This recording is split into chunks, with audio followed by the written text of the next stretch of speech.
Let's start off with inventory, because I think that's something that's concerning these days. And for us, like especially, right? Because there's certain things we won't touch anymore, right? So it's it's a huge concern. I'll be honest, it's a huge concern. More supply daily, weekly, monthly, and it keeps increasing. When you have a lot of supply and only a few or less qualified borrowers or purchasers, how can you really determine the true intrinsic value of the property if you're doing an appraisal on it? Yep. And it puts an enormous amount of restraint on vendor, those who are looking to sell, because they still, believe it or not, have expectations that they can sell a specific property for X amount of dollars. People are pretty delusional. Yeah, and now they're facing this beautiful reality that it's no longer the case. You either missed out or you're still living in the past, which shouldn't be the case. You got to adjust to the new reality. So what it really means is that, is the property worth $1 million, or is it worth 900, or is it really 800,000? What is the true fair market value? And when the rates are so high, borrowers are not in a rush, purchasers are not in a rush to buy. They understand that there are options, and they also worry that current conditions can get worse. Can they get worse? And really, nobody really knows. Yeah, that's true. I mean, it is the whole forecasting thing, and we should be out of the forecasting business. No. I think the key is to be pragmatic and always kind of plan for all expectations and all scenarios, right? So for us, again, our concern. So what I was alluding to earlier was the condos, right? Yeah. We don't really touch condos anymore, at least in this market right now. So we do. Not to the extent where I would rule them out completely, because you still have condos where they have decent marketability, and more importantly, if the deal is, let's say, 50% loan to value. Right. On a reduced loan to value, I would look at it. Massive problems with applications coming in where somebody bought pre-construction condo 2, 3, 4 years ago, and appraised values coming in, a couple of $100,000 below value. And the developer or the builder is pushing the purchaser to, we gotta close for penalties and fees and all this stuff. Of course, it's in the best of their interest to make sure the transaction closes, but they're realizing that, that now the developer could be left with more deals simply not closing and staying on their books, where they have to relist the unit and sell it, and hopefully sell it for what they think they can sell it for. So all this creates a whole bunch of issues, and increased inventory, and smaller units who, they're difficult to sell. They may not be necessarily difficult to rent, but you may not necessarily be able to get the top dollar. And how will you cover your mortgage payment if you're in a shortfall, which is something we covered before? Yeah, and we will get to the rental market as well. I think that's our other big point to talk about today. I think one of the stats I was looking at the other day, and forgive me if I don't recall specifically, but talking about absorption rate, right? And you can get this data through a number, like I think CMHC puts it out, but I think we're at the lowest rate that we have been in like 10 years in terms of absorption rate of new listings. I think it's something like 15% or something like that, which is pretty shocking. Like it's pretty sobering statistic. And again, when we talk about this, take it with a grain of salt, right? Like interest rates are coming down. We're expecting more, but it's still going to take a little while. I think one of the commentaries that you had sent us that we're going to be putting out in our newsletter, I think you were talking about our expectation being 24 to 36 months for markets to sort of get back to normal in terms of real estate? My personal expectation is 24 to 36 months. Let's put it this way. Prime rate and obviously the fixed rates, which are not related in any capacity, but let's focus on the prime rate because that's a key economic feature. Prime rate has been going up, and I think it stopped at the late part of 2022, right? And it's been over a year now that people actually start to feel the effect of high interest rates. Because again, variable, what does that mean? Mortgages, lines of credit, loans which were priced and advanced, auto loans which were not fixed, were variable. Your payments are going up. If you make X but your payments are Y, well, where's the delta coming from? Yeah. Right? And if the debt levels do increase, you really start feeling the pinch, right? So several concerns, huge amount of inventory, number one. Rates are fairly high, and it is I'm thinking, if prime rate goes down, I apologize by 1.5 to 2% over the next 2 years. Don't scare us like that. Prime rate goes up. Nobody wants that. No. I've misspoken. I was just checking. Listen, I'm on a variable, so yeah. I know exactly how it is, but Look at it this way: your payments obviously higher, right? Yep. There's an adjustable mortgage, and then there's a variable mortgage, and one product the payment goes up, and you feel it right away. With the other product, the payment does not go up. Stays the same, but your principal amount. But your principal that you owe is more than you've taken, right? Yeah. Which is a huge concern, because let's put the fixed rates aside and the fact that north of $700 billion worth of mortgages is going to be coming due for renewal in the next 2 to 2.5 years, which are people who have engaged in those contracts in your 2021s and 2022s. But what if these people have purchased the property in 2021 and 2022? Yeah. Are they not underwater? Well, some of them are. Yeah. And if they're underwater and the rates are high, and now you can't manage your financial affairs and you have to sell the property, how are you going to cover the shortfall? Because what if you can't get the money that you paid for because you bought at the peak of the market? And now, understandably, that people have to be prepared for these eventualities. Yeah. Right? You buying a house, it's a big financial responsibility, but things happen in life, and you can't count on the fact that real estate market will continue going up all the time in perpetuity.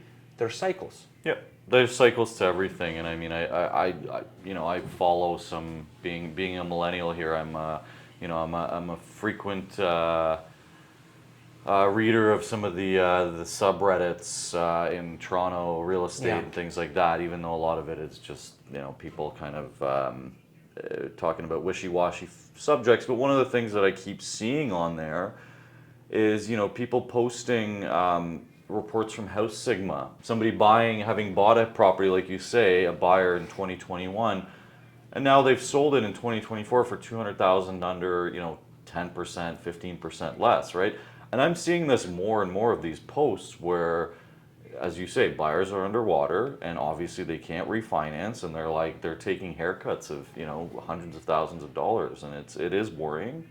Again, the way it impacts us is that we just need to be vigilant when it comes to looking at deals, right? And we need to make sure that our appraisal values and our the borrowers that we take on are prudent, right? I mean, that's the biggest thing.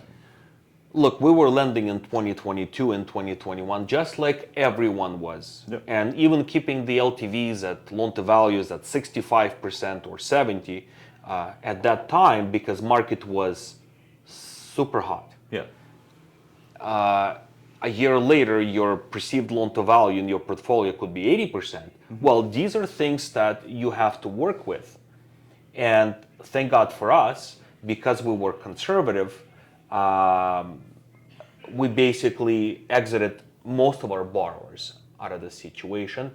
We helped them. We helped them out. Yeah. Yeah. But again, I know some of the funds and some of individual investors who were going 90% loan to value in the hot market. Yeah. And, from one side, I feel bad for borrowers and purchasers because they ended up in a situation, there is a FOMO, the fear of missing out. And I'm not bashing any of the real estate agents and any of my real estate friends, but again, you gotta buy, let's go, you gotta buy, you're gonna miss out in this moment, and creates an emotional distress. And if it's a couple that's looking to buy and start life and family, like, if we're not gonna buy now, when are we gonna buy? And the market's gonna continue going up. Well, that's not the case. You gotta take a step back. But when there's so much influence, and I keep saying this, buying real estate is an emotional decision. Even a real estate investment is an emotional. It's not a calculated decision. It's now or never. It's the biggest decision. It's the biggest purchase likely any of us are going to make, unless those of us who are buying, multi-billion-dollar businesses. But there's not too many of those. Those of us as those of us, those of those. But the big thing is it's the biggest financial decision, the biggest financial purchase any of us are going to make, and you're very. I mean, I've bought a couple properties in my short time Yeah. here, and yeah, it's 100% emotional. And to your point, again, nothing against real estate agents; they're just trying to make a living. But Yeah. but and the realtors that I've worked with, great people, but they're kind of one of the favorite things in that industry is to be like, well, if I ask, like, what, the conditions, it might not be a buyer's market, should I wait a little bit? And their answer invariably is always, no, no, no. Buy If you now. wait, you're gonna, prices are gonna go up, you're gonna be worse off, which I don't necessarily agree with, because as you said, it's a cyclical market, right? And despite us having a very strong market here in Ontario, and strong, arguably one of the best markets in Canada in terms of like valuations and in terms of property values staying high, I still think that there is a cyclicality to the market, and there are better times to buy and better times to sell, right? I mean, it's only natural. Buy and hold. Don't you wait to buy and you have the capacity. You're buying a house unless God forbid something happens. Yeah. If you can make the payments, if you can maintain the property, you're buying this house for a long period of time. Yeah. So you're gonna raise your kids. On average, people used to move once every 3.5 years. Well, of course, everybody wants to take advantage of capitalizing and keep upgrading and upgrading. But at some point, you have to be very careful whether you can afford it or not, whether you're making the right decision. And it's interesting how the tendencies have changed from our conversations, with real estate agents from, okay, we need to buy. Now, potential borrowers, purchasers are saying, well, there's so much inventory, rates are so high, and I see my friends and they can't spend so much money to buy, I'm gonna wait. And I like to hear that. Yeah, and I think the big thing to note here again is, most of our portfolio, although we do work with, some investor Real estate types, investors, yeah. but a majority of our portfolio are owner-occupied properties, or a lot of them are, right? Where we help people in the situations that we discussed earlier, and I think that's a big thing to sort of to realize when I speak with potential clients, and we talk about the risks associated, all this kind of stuff. I think we've probably mentioned this in the past on our podcast, but like, what are Canadians, like the Canadian dream, right? Owning a house, home ownership, like. And what's the last thing that you're going to pay for when everything's Roof over your head and food on the table. That's it. I think the last sort of point that we're going to touch on today is what we're seeing with the rental market. And again, I think there's some concerns. Not so much about the market itself, but I think we're going to talk about the mechanics. A lot of concerns. Well, we're going to talk about the mechanics, I think. Yeah, and of more course. specifically, Yeah. this again. These are our opinions. Yeah. That's purely how we feel on the subject. So we might ruffle some feathers, because I know that's a pretty polarizing issue in Ontario. Yeah. But again, these are going to be our opinions, and specifically, we're going to sort of talk about.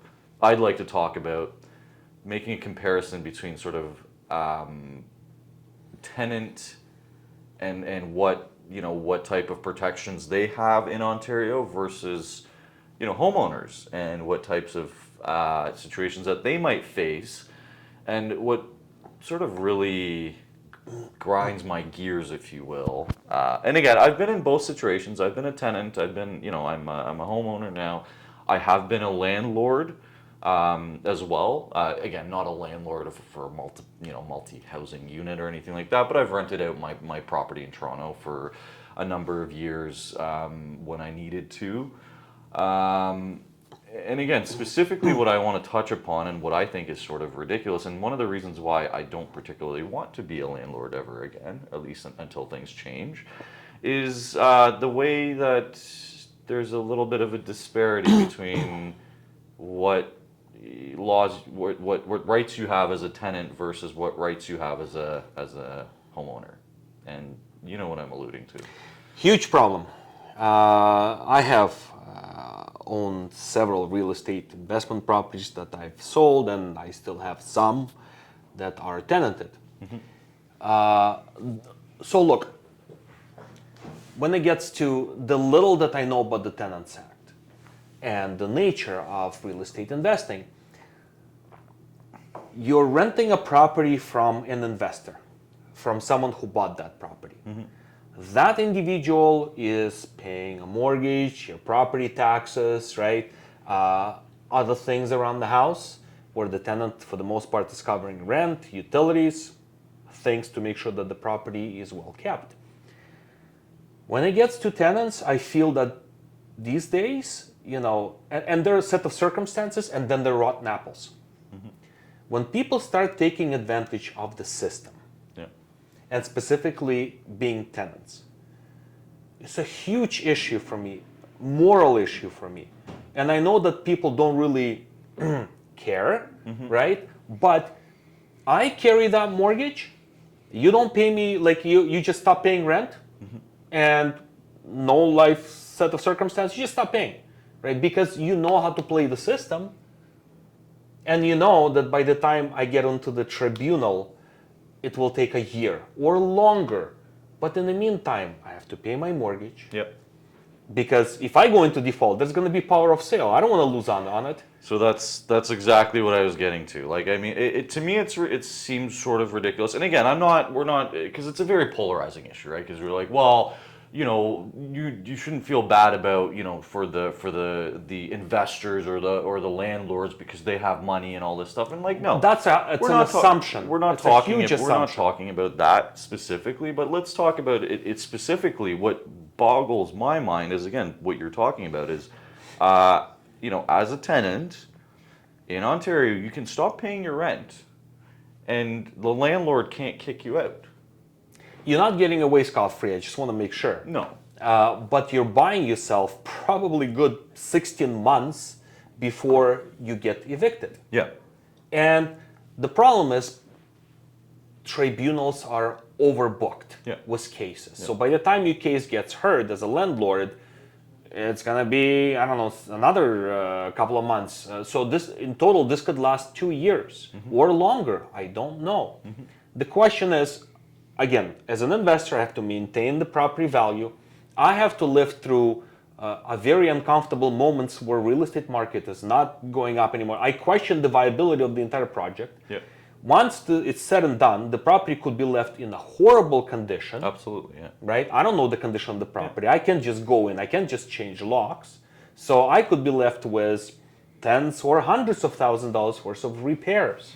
And speaking of changing locks, on the flip side, when we're talking about an actual a homeowner that defaults on their payment, right? What happens then? You can change, or the bank can change the lock, or the borrower or the lender can change locks on you, right? So there's a big disconnect, right? Like, so it's important to mention that as a real estate mortgage lender, investor, I'm much better protected when I lend money against secured property under the Mortgage Act, as I am a real estate investor buying a specific property and renting it out to a tenant under the Tenants Act.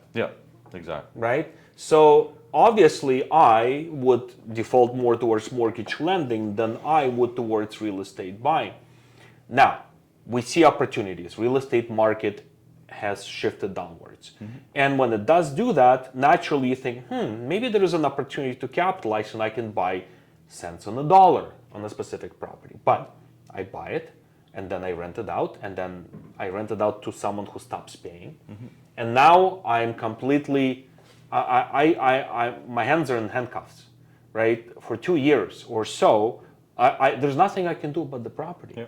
And if I don't maintain my mortgage payments, that property is going to be taken away from me, and that's a big problem.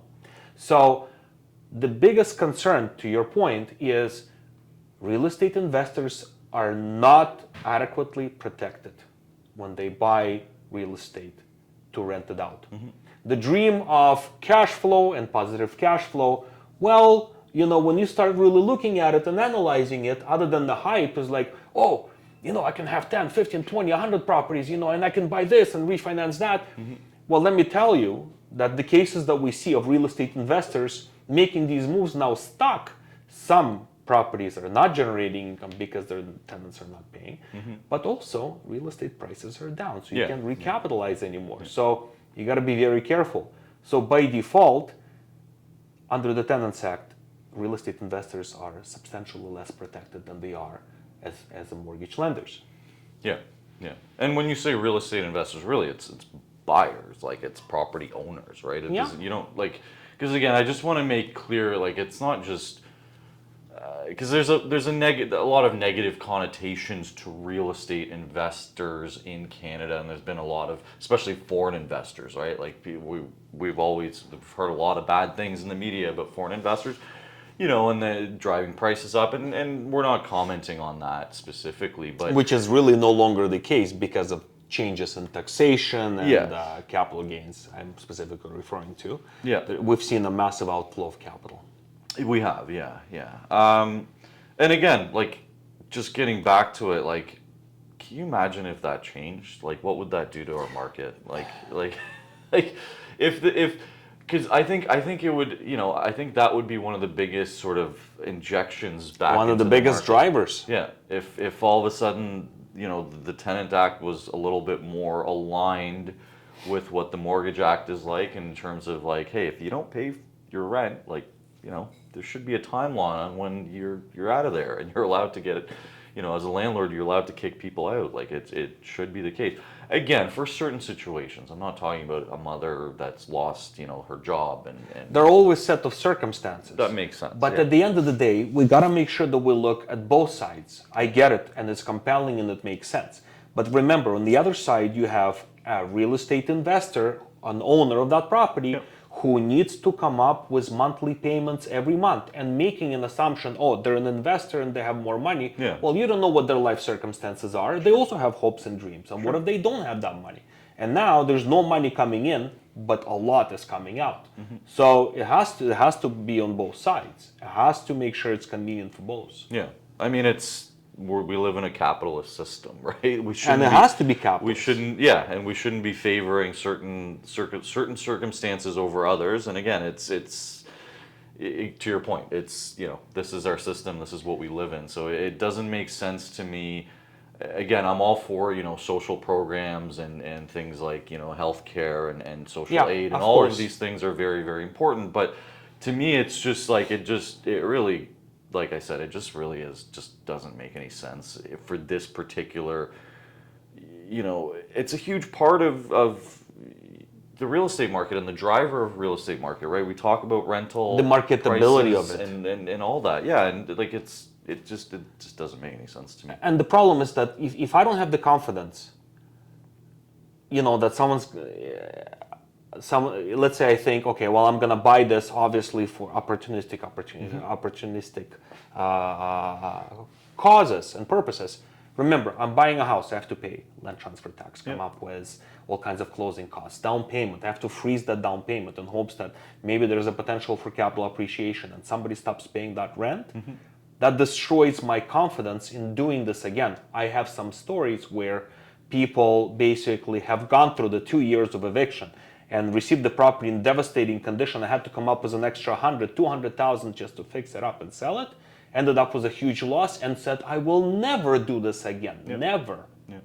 So if there's no confidence in the market and market makers are not there to create that marketability because they're worried, how can we talk about capital appreciation on potential real estate investments? We've covered quite a bit. We've said enough. We've talked about what have we talked about today? We've talked about how we underwrite deals and some of the things that we look at when it comes to the credit bureau, when it comes to the appraisal of the property, the property.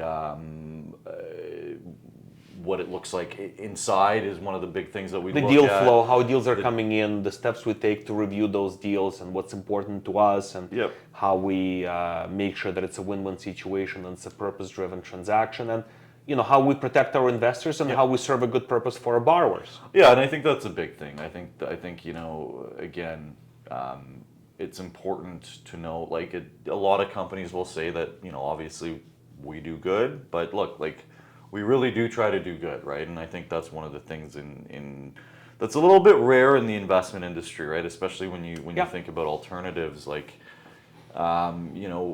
getting back to like ESG, for example, right? Like you can't really talk about ESG when it comes to our business, like those kinds of standards, right? But a lot of people are looking for businesses or investments that in some inherent way are doing good or doing, Yeah.